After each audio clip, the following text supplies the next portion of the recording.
Welcome everybody to my short video overview for the EDM 113 Assessment 2 task, the Makers Movement Project.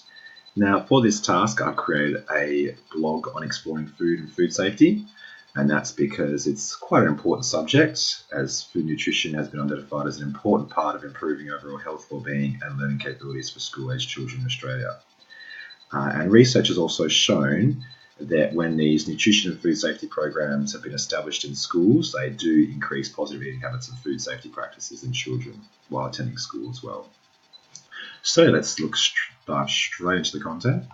So the learning activities will span up to 6 lessons that incorporate exploring different sensory properties of food, learning about food safety, food storage, hygiene, and how to plan healthy food options. Students will then apply this knowledge and create a food safety brochure as an end product for distribution to their years 4, 5 and 6 of their primary school to really establish that authentic learning as well. So lesson 1, we'll go through the properties of food, and in this lesson students will be encouraged to explore the different sensory aspects of foods and what different foods taste like. This is also a good opportunity for the teacher to acquire some foods that students may not have experienced or been exposed to before at home.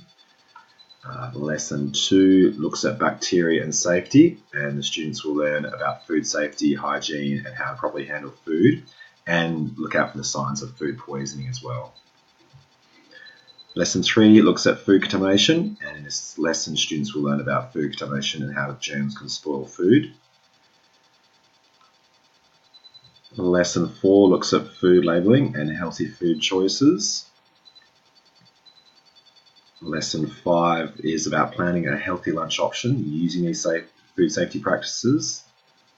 And then lesson 6 is when students will start to develop their end product and really show what they've learned as well. Alright, thank you for viewing.